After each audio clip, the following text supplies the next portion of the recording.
Assalamu alaikum and welcome everyone. National University Sudan, Faculty of Administrative Science, Microeconomics. I'm Dr. Magda Mustafa Sadiq, Associate Professor of Economics. In today's lecture, we will continue our study of the theory of the firm, focusing on one of the most important concepts in production economics, the production function. By the end of this lecture, you should be able to define a production function, explain the short-run production function, distinguish between total product, average product, and marginal product, explain the three stages of production, identify the rational stage where firms should operate. These concepts are essential because they help managers determine the most efficient use of labor and other productive resources. Let us start by defining a production function, or let us begin with the meaning of a production function. A production function describes the technical relationship between the resources used in production, called inputs, and the quantity of goods or services produced, called output. In simple words, it tells us how much output a firm can produce using different quantities of inputs. The production function always represents the maximum possible output, assuming that resources are used efficiently. Technology remains unchanged, and production follows the best available methods. Think of a bakery. The baker combines flour, sugar, labor, ovens, and electricity to produce bread. If the bakery improves its technology by purchasing better ovens, it can produce more bread using the same amount of flour and labor. Therefore, improvements in technology shift the production function upward. The production function can also be expressed mathematically as Q is a function of A, P, C, and D. Here, Q represents output. A, B, C, and D represent different production inputs, such as labor, capital, land, and raw materials. The symbol F, or the function, means that output depends on these inputs. This equation reminds us that firms cannot increase production without changing the quantity or quality of their productive resources. Now, let us move to the short run production function. In economics, the short run is a period during which at least one input is used, which used in the production is kept constant or is fixed. Usually capital, such as machinery, buildings, or land, cannot be changed immediately during 1 year of production.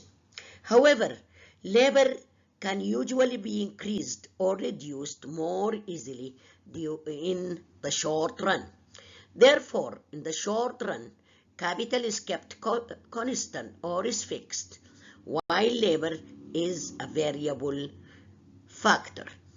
As firms hire more workers, production usually increases. Initially, production rises rapidly because workers specialize and share tasks more efficiently. However, after some point, each additional worker contributes less than the previous one because too many workers begin sharing the same fixed resources. This introduces the law of diminishing marginal returns, which we will soon discuss. Measuring production. Economists used three important measures of production. The first is total product, abbreviated as TP. Total product is from 3 to 4, for example, the amount added to total product is 3. So you will go to last column and you will find it is 3. Then from 4 to 5, the total product increases by 2 units, and then it is not increasing anymore. So the increase is 0. Then it starts to decline.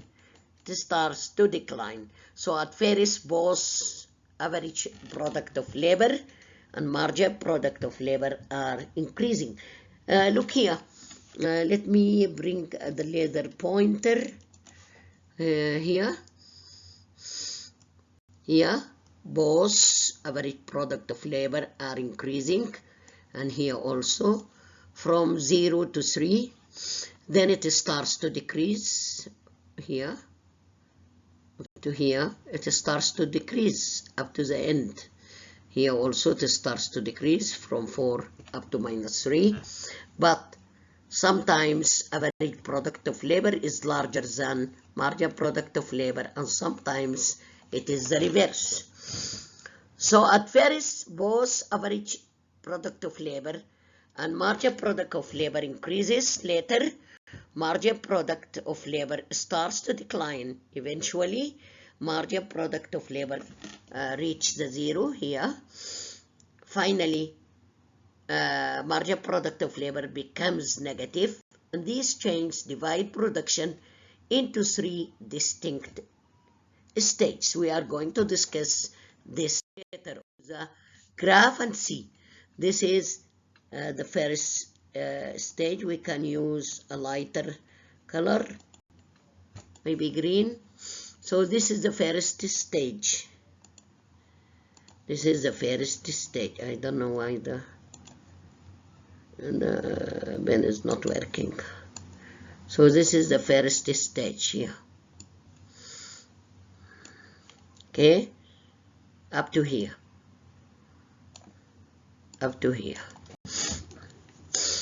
Where total product increases rapidly, here, up to here. Okay, and average product increases.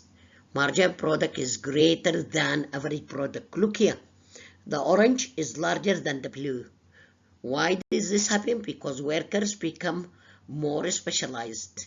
They divide tasks efficiently and make better use of the fixed machinery or land. However, firms normally do not stop operating here because the fixed input has not yet been fully utilized.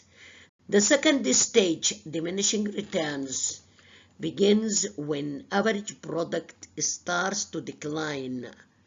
Here, average product starts to decline. See? And total product is increasing slowly, and marginal product starts to decrease, but it is less than average product. Okay, average product declines gradually, total product continue increasing. However, it increases at a slower rate. Marginal product remains positive, but decreases continuously. This is called the stage of diminishing returns. Notice that workers still increase production. However, each additional worker contributes less than the previous one, and this is the most important stage for firms. Economists call it the rational stage of production because both labor and capital are being used efficiently. Stage 3, when total product starts to decline, also average product of labor declining, and marginal product declines until it reaches zero and negative, and it is smaller than average product. So in this stage, total product starts to decline, average product continues falling, marginal product becomes negative. Why? Because there is simply too many workers sharing the same fixed resources. Workers begin interfering with one another. Productivity falls. Even if labor were free, no rational producer would continue operating in this stage, because reducing labor would actually increase production. So these are, or this is the explanation for the slides.